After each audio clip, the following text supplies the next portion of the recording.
سوسيس بصلصة البصل والطماطم مع الفلافل تيجي بنين ويجي طري ويجي رائع جدا، فتابعوا الوصفة سهلة وسريعة وما كتاخدش منك وقت طويل، والنتيجة رائعة. شوف التعليكة ديالها تجي رائعة ومميزة. ممكن ناكلوها نغمسوها أو ممكن نديروها ساندويتش مع البوتيتوس اللي درناها في الفران أو البطاطا في الفران، كتجي حتى هي رائعة بواحد التتبيلة ديالها مميزة. فتابعوا الوصفة باش تعرفوا تحضروا بحال هاد الوصفات الشهية اللي كتاخد منكم وقت قصير، وكتكونوا عيانين وتعبانين وكتجيكم وصفة ديال العشاء رائعة. ما تنساوش كيف ما ديما النصيحة الأولى والأساسية، وهي أن السوسيس نتقدوه من عند شخص اللي موثوق منه ويعطينا حاجة اللي نظيفة وغزالة. أول حاجة هنا كيلو ديال السوسيس، غادي ندير شوية ديال الزيت فقط، لأن السوسيس كيكون فيه مسال غادي يطلق لينا الزيت أكثر وأكثر.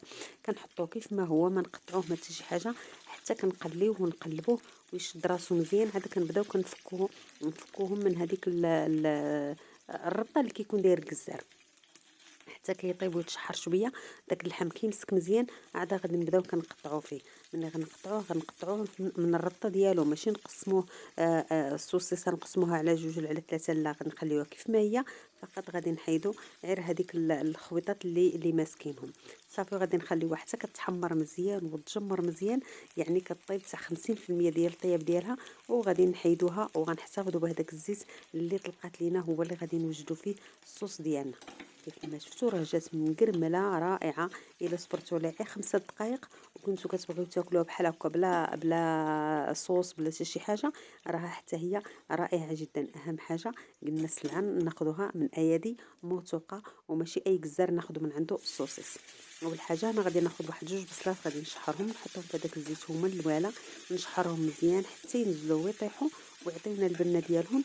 عاد غادي نضيفوا المكونات الاخرى اللي هي الفلافل. دائما كنوضعوا الحاجه اللي كتاخذ منا الوقت. الفلافل حتى هي كتاخذ الوقت، غادي ناخذوها نحطوها ونبداو كنشحروا فيها مزيان حتى كتشحر.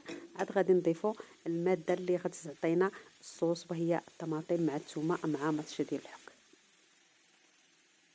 درت واحد شويه مليحه، طبعا الطماطم ضروري تكونوا مقشرينها. صافي وغادي نغطي عليها باش تنزل بوحدها. هنا غادي ندير في الخرقوم الكمون، البابريكا، شويه ديال السكينجبير، وايضا غادي نضيف حتى الكزبر كارم، ونخلط وندير واحد المعلقه ديال المطشه ديال الحك اللي هي الطماطم سالطه المركزه. وضروري كنغطيو باش هكا داك البخار كيبقى كيدور لداخل وتينزل لينا الخضره بسرعه بسرعه. شفتوا التعليكه ديالها ما شاء الله. هذه تغمسيها عيب وحده وممكن تطفي عليها 4 البيضات ولا 5، وهانتي معشيه انت وليداتك. صافي السوسيس باش غادي نرجعو ياخذ يكمل السوا ديالو مع هذيك الخضيره اللي طابت. ندير عليه شويه المعدنوس وغادي نغطيها مده ديال 5 دقائق، والنتيجه هي هذه. ما كتاخذش منك ربع ساعه، كتكوني حضرتي لوليداتك طبق سهل خفيف لذيذ بنين بشهيوتك. وكنتمنى دائما تابعوا الصفحه لان او تابعوا القناه لان فيها وصفات كتهمكم. واذا كنتي ما دايرهش لايك الفيديو، خلي لنا واحد اللايك زوين بحالك.